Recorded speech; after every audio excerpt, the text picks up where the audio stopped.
पाकिस्तान और हिंदुस्तान का जो कॉन्फ्लिक्ट था, जिसमें हमने बहुत सी वीडियोस बनाई और आपसे गुफ्तगू करने की कोशिश की, उसमें हमने ये कहा कि ये कॉन्फ्लिक्ट जब ख़त्म होगा तो जो फॉग हटेगी उसके बाद हम रेट्रोस्पेक्ट में बेहतर एनालिसिस कर सकते हैं कि एक जंग से गुजरने का तजुर्बा क्या होता है।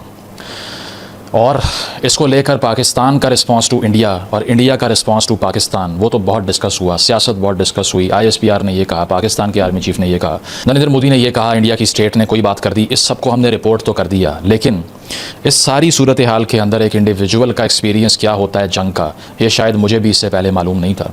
अपने बड़ों से सुना था कि 65 और 71 की जंग में हमने ये एक्सपीरियंस किया कि गली मोहल्लों में धमाके हो रहे हैं, जहाज़ों के गुजरने की आवाज़ें आ रही हैं, टैंक बैटल्स की आवाज़ें आ रही हैं, रीलोकेशन करनी पड़ रही है, खौफ के साए में बिजली बंद करके बैठना पड़ रहा है। लेकिन कभी सोचा नहीं था कि इस जनरेशन को भी ये फेस करना पड़ेगा। इससे पहले कि मैं आपको ये एक्सप्लेन करूं, पिछली वीडियो जो ध्रुव राठी के रिस्पांस में मैंने बनाई, वो रिस्पांस जिसमें ध्रुव राठी पहले ये कह रहे थे कि पाकिस्तान के शवाहिद मौजूद हैं पहलगाम अटैक में इन्वॉल्व होने के, और इसके साथ साथ ये एक ऐसी रियासत है जो गरीबों का पेट नहीं भर सकी, इसीलिए इसको ख़त्म हो जाना चाहिए। FATF को टैग करके ये कैंपेन चलाओ कि पाकिस्तान को ब्लैक लिस्ट करें ताकि इकोनॉमिकली ये चोक हो जाए और फिर यहाँ पे दहशतगर्दी ख़त्म हो जाएगी। इसको हमने रिस्पॉन्ड किया तो पाकिस्तान में एक वाइड स्प्रेड बहुत बड़ी एंडोर्समेंट हमने देखी पाकिस्तान साइड से। हमारी पिछली वीडियो को लेकर ट्विटर पर ट्रेंड होता रहा 24 घंटे तक। सैकड़ों की तादाद में मीम्स देखे वीडियो पे जो आप लोगों ने बनाए, जिसमें से बहुत सौ को एंजॉय किया, कुछ को मैंने डिस्करेज भी किया बिकॉज दे वर डेरोगेटरी, ठीक है। और इसके साथ साथ मुख्तलिफ सोशल मीडिया प्लेटफॉर्म्स जिनमें टिकटॉक है, फेसबुक है, इंस्टाग्राम है, ट्विटर है, फेसबुक, सब के सब, इट वाज एवरीवेयर। उसकी वजह क्या थी? वजह ये थी कि अगर जंग ख़त्म हो चुकी है और उसके बाद ये रिपोर्ट कर दिया गया कि इतने जहाज़ हमने गिरा दिए, इतनी एयर स्ट्रिप्स पे उन्होंने अटैक कर दिया, लेकिन उस जंग में प्रिवेल वो करेगा जिसका बयानिया मीडिया पे ज़्यादा स्ट्रॉन्ग हो जाएगा। क्योंकि आज के पोस्ट ट्रूथ वर्ल्ड के अंदर जिसमें सच मैटर ही नहीं करता, तो ये जंग के मैदान में डिसाइड नहीं होना कि कौन जीता है, ये मीडिया की स्क्रीन्स पे होना है, जिस तरह इलेक्शंस में होता है। ऑन ग्राउंड किसने कितना काम किया ये रेलेवेंट ही नहीं रहा। पाकिस्तान के इलेक्शन में इस मरतबा बहुत से ऐसे लोग जीत गए जो अपने हल्के में कैंपेन करने जा नहीं सके, क्योंकि जो बयानिया उनके पास था वो मजबूत था। तो जंग को लेकर भी जो बयानिया पाकिस्तान के बारे में बनाया जा रहा था, जिसमें यह कहा जा रहा था कि आप 24 के 24 करोड़ दहशत कर दो, आप 24 के 24 करोड़, जो टर्म यूज़ होती है क्या है, मदरसा छाप। मदरसे से पढ़ना कोई बुरी बात नहीं है, लेकिन ये पाकिस्तानियों के बारे में कहा क्यों जाता है कि आप सब तो लो इंटेलेक्ट डफर हैं और आपकी जो जहनीत है वो तो सारी की सारी पेरोकियल, पुरानी, आउटडेटेड, ऑर्थोडॉक्स है। फिर ये कहा गया कि आप 24 के 24 करोड़ लश्कर तैयबा, जैश मोहम्मद के सपोर्टर हो और आप सारे के सारे हिंदू फोबिक हो और चाहते हो कि हिंदुस्तान सफाई हस्ती से मिट जाए। इसका जवाब भी तो देना था ना। We had to respond to this toxicity of painting every Pakistani with a single brush that all of you are same. Dehumanization जो की जाती है ना, जिस तरह आजकल इजराइल में की जा रही है, हर फ़लस्तीनी दहशतगर्द है। जिस तरह नाजी जर्मनी में हर ज्यू के बारे में कहा जाता था, सारे के सारे ज्यूज़ जर्मन स्टेट के ख़िलाफ़ हैं, गद्दार हैं, मार दो इनको।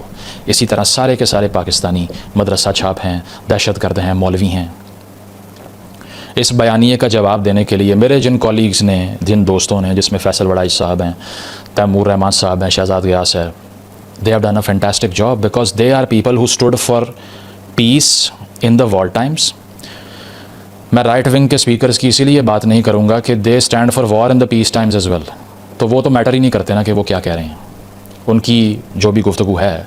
लेकिन जिस तरह से इस पोलराइज्ड तरीन टाइम में भी हमने ये बोला कि भाई हमें नहीं जंग चाहिए सारों को, अगर कोई बैगेज ऑफ हिस्ट्री पहले मौजूद है तो इसका ये मतलब नहीं है कि आज सारे हम कश्मीर में होने वाले मैसेकर के पीछे खड़े हुए हैं, या इसका ये मतलब नहीं है कि इनका पानी बंद कर दो, इनको चारों तरफ से डीमार्केट करके चोक कर दो, इनकी ट्रेड बंद करवा दो, इनका सांस बंद कर दो, इनके बच्चे स्कूल ना जाएं, इनके बैंक अकाउंट सीज हो जाएं सारे के सारे, क्योंकि FATF ब्लैक लिस्ट में डाले इनको, ये मुल्क छोड़ के बाहर ना जा सकें, सारी दुनिया इनका बॉयकॉट करे, इनको IMF फंड ना दे, इनके बच्चे भूखे मरें। क्यों? क्योंकि इस मुल्क के अंदर 2-4 ऐसी रिडंडेंट ऑर्गेनाइजेशंस या एक्टिव ऑर्गेनाइजेशंस मौजूद हैं जिन्होंने बॉर्डर के उस पार टेररिज्म के अटैक में एसोसिएशन दिखाई है। दैट्स द आर्ग्यूमेंट, अपार्थाइड का आर्ग्यूमेंट। इसका जवाब देना इसीलिए ज़रूरी था, और जब वो हमने जवाब दिया तो ये जो एंडोर्समेंट हमने देखी, ये मेरे नज़दीक तो अनपैरेलल्ड थी, लेकिन उस पर कुछ क्रिटिसिज्म भी आया जिसका मैं एंड पे जवाब दूंगा। लेकिन war has to be seen with a philosophical lens as well. अब यहाँ पर बहुत से लोग मुझे कहेंगे कि अपनी बात क्यों शुरू कर ली, but I want to narrate a personal experience of this conflict. Pakistan का जवाब हिंदुस्तान को क्या रहा आप सबको पता है, हिंदुस्तान का जवाब पाकिस्तान को क्या रहा आप सबको पता है। एक इंडिविजुअल का एक्सपीरियंस तजुर्बा क्या है एक फ़र्द का जंग के औकात में, ये बड़ा इंटरेस्टिंग और बड़ा ज़रूरी है कि इसको महसूस किया जाए कि जंग इंसानों के साथ करती क्या है। वैसे तो बहुत से थिंकर्स तारीख़ में मौजूद हैं जो कि जंग को ग्लोरीफाई करते हैं। मुझे बहुत से लोगों ने कहा कि तुम इस वक्त मुतालिया पाकिस्तान के बयानिए के साथ खड़े हो गए हो। उनको मैं जवाब दूंगा तसल्ली से। और उन्होंने कहा कि जी हमें तो नीचे पढ़ा के आप जंग के सपोर्टर बन गए हैं। तो पहले तो उनके लिए अर्ज़ है कि सबसे बड़ा जंग का सपोर्टर नीचे था, ठीक है, और मैं नहीं हूँ, क्योंकि वो तो ग्लोरीफाई करता है जंग को। मैं कोट कर देता हूँ कि होमो जो नीचे की किताब है उसमें कहता है only in a war are you holy and when you are robbers and cruel. कि आपकी तो होलीनेस ही तब होती है, बेहतरीन काम तो आप कर ही तब रहे होते हैं जब आप जंग में और कॉन्फ्लिक्ट में होते हैं, जब अपनी ताकत के उरूज के ऊपर होते हैं। ये है ग्लोरिफिकेशन ऑफ वॉर। इसके अलावा जिस तरह से बहुत से और थिंकर्स हैं जो कि जंग को ग्लोरीफाई करते हैं और ये कहते हैं कि जंग से ही ह्यूमन सिविलाइजेशन प्रोग्रेस करती है, आगे जाती है। अगर जंग ना हो तो बहुत से पीसफुल इनिशिएटिव जो दुनिया में लिए जाते हैं वो हो ही नहीं सकते।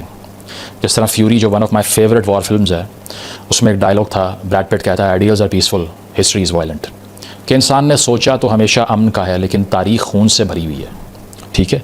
जेकब बर्कहार्ट जो कि एक सिविलाइजेशन की हिस्ट्रीज़ को रिकॉर्ड करता है, एक कल्चरल हिस्टोरियन है, उसका एक कोट है, war is one of the eternal human conditions. जंग तो ह्यूमन कंडीशन है। अगर इंसान ज़मीन पे है तो जंग भी ज़मीन पे हमेशा रहेगी। एस्टिमेट्स भी यही बताते हैं कि हज़ारों साल की तारीख़ में सिर्फ 150-200 साल हैं जिसमें जंग नहीं हुई। उसकी वजह है कि इंसान शायद बोर हो जाता है। इंसान कहता है कुछ एक्साइटिंग करें, कोई एडवेंचर करें।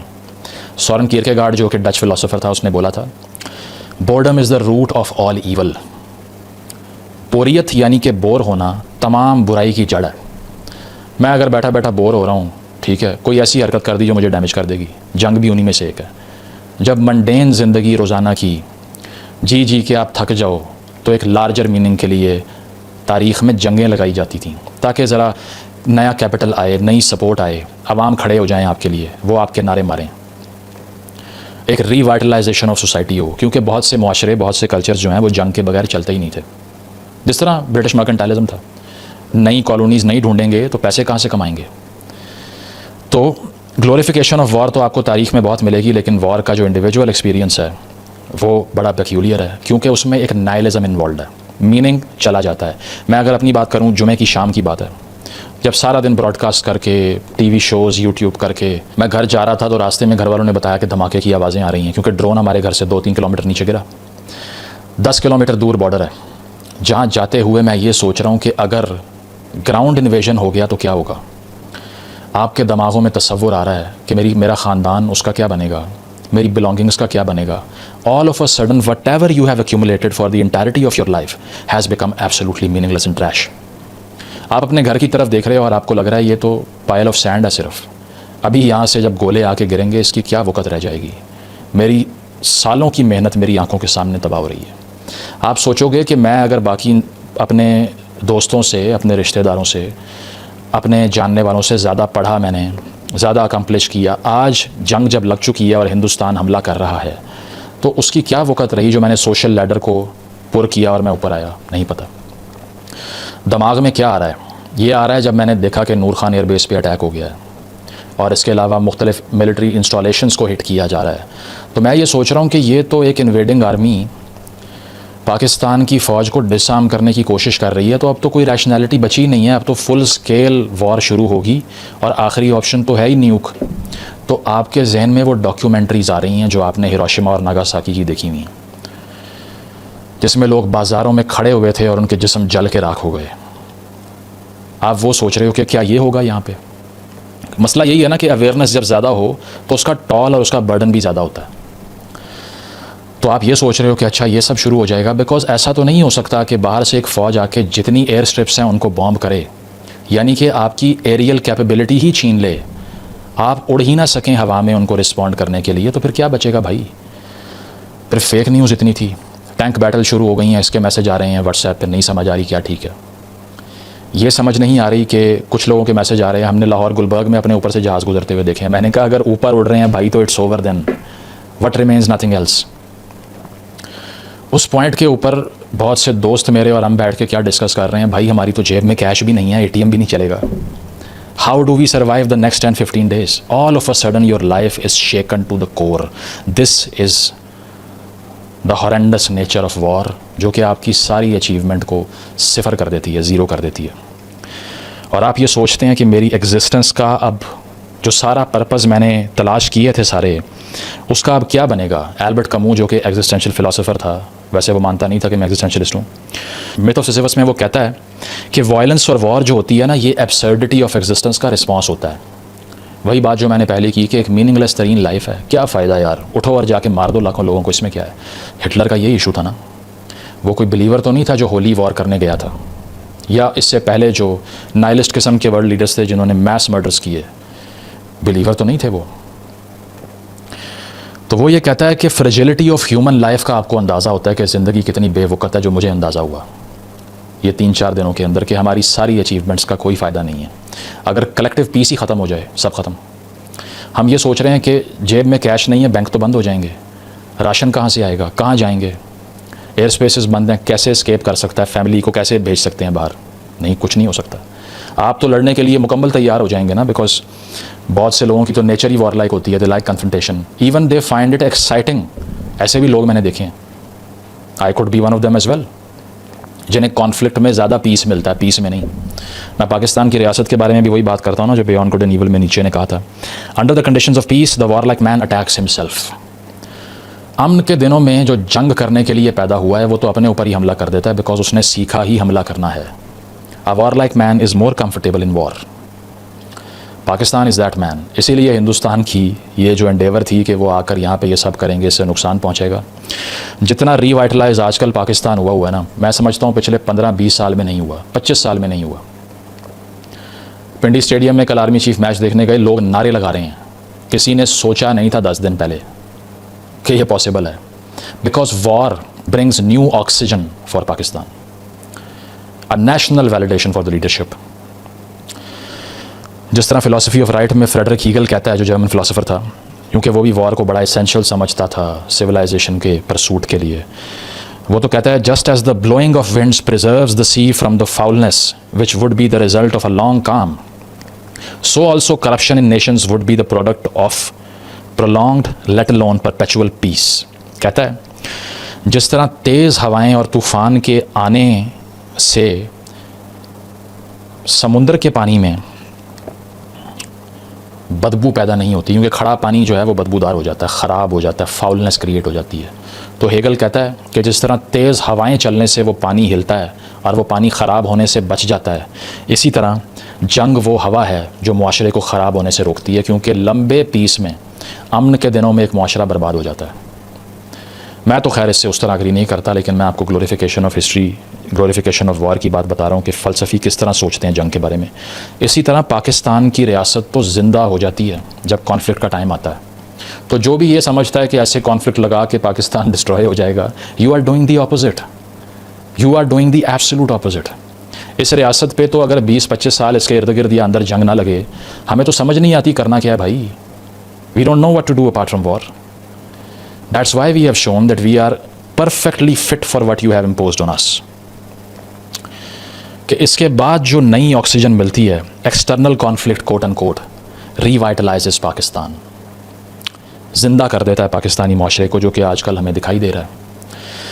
तो ये जो नथिंगनेस, मीनिंगलेसनेस और एग्जिस्टेंशियल व्यू है जंग का, इसको मैंने एक्सपीरियंस करके ये सोचा कि जो पर्सनल एक्सपीरियंस है जंग का, शायद वो सबसे ही अलग है, वो नेशनलिज्म से भी अलग है, वो कलेक्टिव रिस्पॉन्स भी नहीं है, वो सियासी भी नहीं है, वो कुछ भी नहीं है। बहुत से लोगों ने तो जिंगोइज़म के इल्ज़ामात लगा दिए कि आप जिंगोइज़म फैला रहे हैं। अब ज़रा उनको भी जवाब दे देते हैं। बात यह है कि आप अमन के दौर में अमन की बात तो कर सकते हैं, लेकिन जब जंग आपके सरों के ऊपर आ चुकी है और तब आप ये बोलें कि नहीं मैं तो किसी के साथ नहीं हूँ, मैं तो जंग के ख़िलाफ़ हूँ, तो आप इतना गांधी जी बनने की ज़रूरत नहीं है। क्योंकि जो भी स्टैंडिंग आर्मी होगी आपके पास, अगर आपके घरों पे हमले हो रहे हैं, आपके सरों से ड्रोन गुजर रहे हैं, आपके बॉर्डर पे जहाज़ उड़ रहे हैं, आपके बॉर्डर पे कैनन फायर हो रही है, तो उस वक्त कौन ये कह सकता है कि इसका जवाब देने को सपोर्ट करने वाला जिंगोइस्टिक है। मुझे तो समझ नहीं आती जो मेरे नेशनलिस्ट दोस्त फेसबुक के ऊपर लिख कर मुझे बता रहे हैं कि आप भी ज़ैद हामिद बन चुके हैं। तो ज़ैद हामिद तो अमन के दिनों में जंग नाफिज करने की बात कर रहा है, हम तो जंग के दिनों में अमन की बात कर रहे हैं। लेकिन ये कहना कि मेरा जो घर है उससे 10 किलोमीटर दूर अगर एक फ़ौज क्रॉस करके आ जाती है और उसके बाद मुझे नहीं पता कि मेरी माएँ या बच्चे या बहनें या रिश्तेदार या भाई या बाप क्या बनेगा उनका, तब अगर मैं ये बोल दूं कि जो हमारी स्टैंडिंग आर्मी है हमें इसे बैक करना है, ये ज़्यादा हामिद बनना होता है भाई। कौन सी पॉलिटिकल करेक्टनेस और हाई मॉरल ग्राउंड की आप बात कर रहे हैं? कौन सा पैसिफिस्ट होता है जंग के अंदर जब जंग नाफिज हो जाती है उसके बाद? वो कहते हैं ना, जंग के मैदान में, या कहते हैं कि एक बागीचे में, एक गार्डन के अंदर एक फ़ौजी खड़ा हो उससे इतना नुकसान नहीं होता, लेकिन जंग के मैदान में एक माली खड़ा हो जाए, गार्डनर, वो तबाह कर देता है हर चीज़ को। तो अब जंग का मैदान जब लग चुका था उसके बाद क्या बात करते हैं आप बता दें। फिर ये भी कहा गया पाकिस्तान वो जंग कभी नहीं लड़ेगा जिसका मरकज़ पंजाब हो। लड़ ली है कारगिल के बाद सबसे बड़ी जंग। अब बताएं, मतलब हर चीज़ को पॉलिटिकल करेक्टनेस के लेंस से व्यू करने से भी मैं तंग हूँ वैसे। फिर क्रिटिसिज्म की तरफ आ जाते हैं। ये कहा गया दरअसल आप पर्सनल हो गए ध्रुव राठी को लेके जो आपने रिस्पॉन्सेस दिए। अच्छा, ये किस बात पे कहा? 3 चीज़ें होती हैं जो कि बदतमीज़ी की मेरी डेफिनेशन में आती हैं, ज़ातियात की डेफिनेशन में। नंबर 1 स्लैंडर अब्यूज़, यानी कि गाली देना, मैंने नहीं दी। नंबर 2 लाउडनेस ऑफ वॉइस, बहुत ऊंचा चीखना, नहीं चीखा। नंबर 3 एंडेंजरिंग समवन्स लाइफ, किसी की ज़िंदगी को ख़तरे में डालना अपनी किसी वीडियो के ज़रिए, ये कहना कि ये इसने ब्लास्फेमी कर दी, इसने ये कर दिया, इसको मार दो, ये गद्दार है। I was not guilty of all 3, लेकिन जिन जिन लोगों ने जवाब दिया उसकी उस वीडियो को, उन्हें ये एक्यूज़ किया जा रहा है मुतालिया पाकिस्तान, ये वो। कमाल है यार, आपके बच्चों से रोटी छीनने का आर्ग्यूमेंट हो रहा है FATF की ब्लैक लिस्ट में डाल के। ये कहा जा रहा है कि IMF जो पैसे दे रहा है जिससे आपने अगले 6 महीने गुजारा करना है वो छीन लो, पानी बंद कर दो, भूखा मार दो, फसलों को उजाड़ दो, उसका जवाब देने वाला ज़्यादा हामिद है। ये है आपका आर्ग्यूमेंट। बहुत शुक्रिया आप लोगों का। फिर ये कहा गया कि जी आपने ये क्यों कहा, चीख वगैरह कह दिया आपने, आप तो ज़ातियात पे उतर आए हैं। तो सार्केज़म की टर्म गूगल कर लीजिए कभी ना, क्योंकि उसके लिए भी थोड़ी सी इंटेलिजेंस चाहिए होती है। ऑस्कर वाइल्ड ने कहा था sarcasm is the lowest form of wit, highest form of intelligence. कि विट यानी कि मज़ाक की सबसे लोएस्ट फॉर्म बेशक तंज हो, यानी कि सार्केज़म हो, लेकिन इंटेलिजेंस का हाईएस्ट फॉर्म वो है। तो अगर मैंने चीख वगैरह की टर्म यूज़ कर दी उसके ऊपर बात कर रही है तो ज़ातियात पे उतर आए हैं भाई। जाके स्टीफन कोलबेर का शो देख लिया करो कि वहाँ अमेरिका में, वेस्टर्न वर्ल्ड में किस हद तक सार्कास्टिक रिमार्क्स टीवी के ऊपर इस्तेमाल होते हैं। और कोई ये नहीं कहता आपने तो बदतमीज़ी कर दी, तौहीन ध्रुव राठी के मुर्तकिब हो गए हैं आप, you should be ashamed of your self. आप तो मिर्ज़ा गालिब आपको होना चाहिए था, कन्फ्रंट क्यों किया आपने?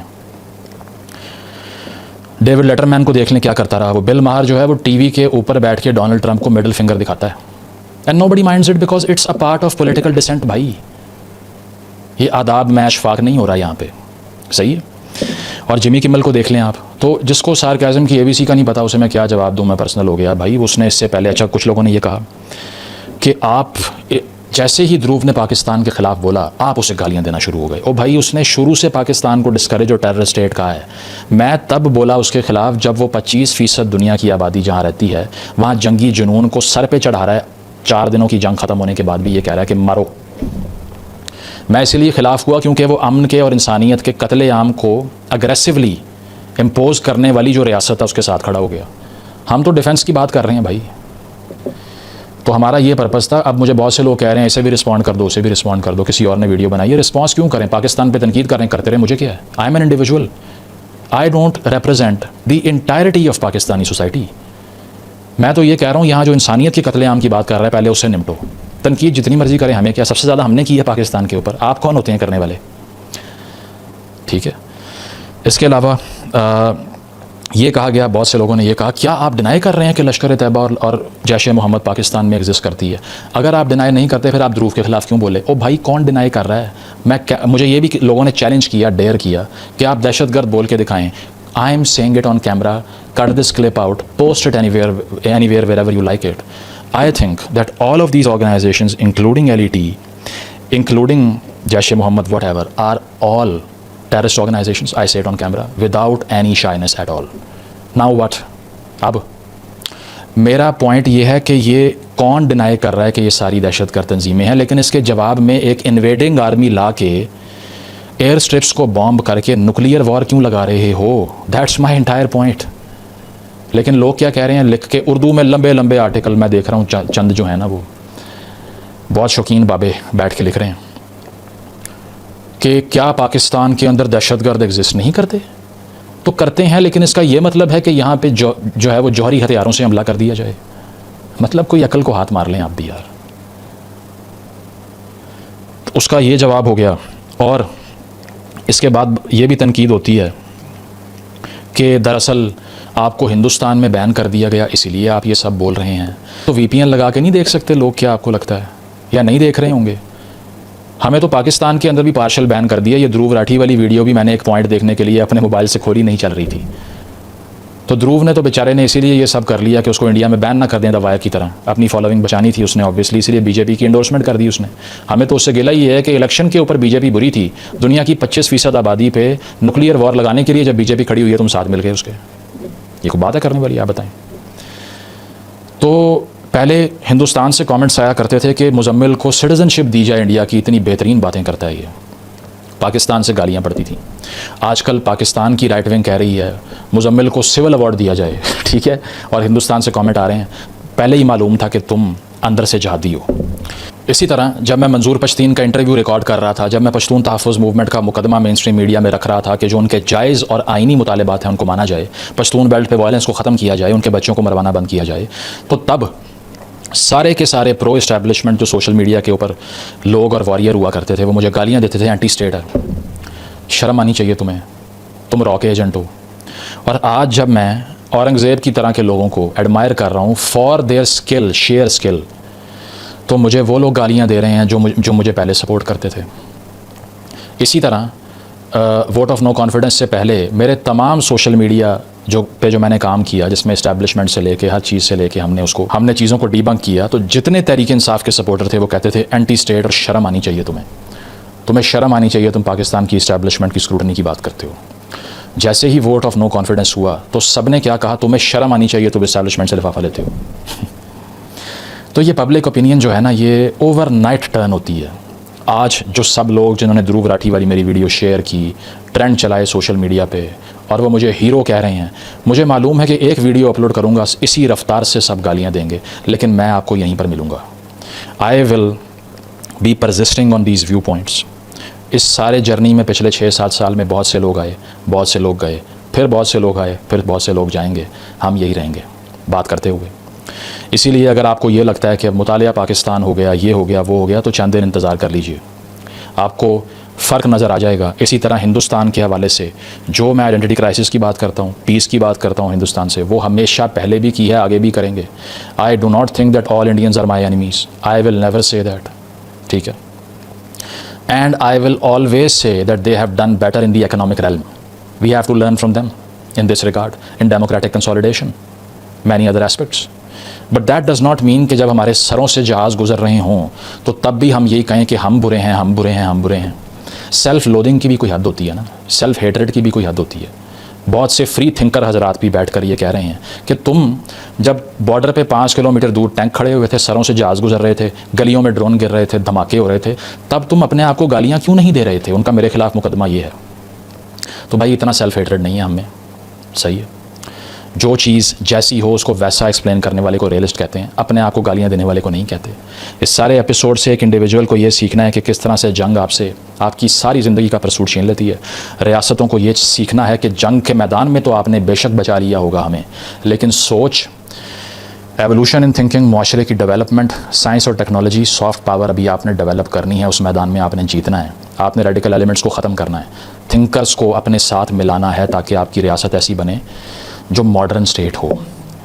हिस्ट्री ऑफ पेलोपोनेशियन वॉर जो दुनिया की सबसे पुरानी जंगी तारीखों में से एक किताब है, थ्यूसिडिडीज़ ने लिखी थी। थ्यूसिडिडीज़ कहता है the society that separates its scholars from its warriors will have its thinking done by cowards and its fighting done by fools। हर वो मुआशरा जो अपने फ़ौजियों को अपने फ़लसफ़ियों और सोचने वालों से काट के अलग कर दे, ये मेटाफर क्या है? ये वो मेटाफर है कि ऐसी रियासत जो कि सोचने समझने वाले लोगों को अपने साथ मिलाकर एनरिच ना हो, उसकी बात हो रही है। तो हर ऐसा मुआशरा वो कहता है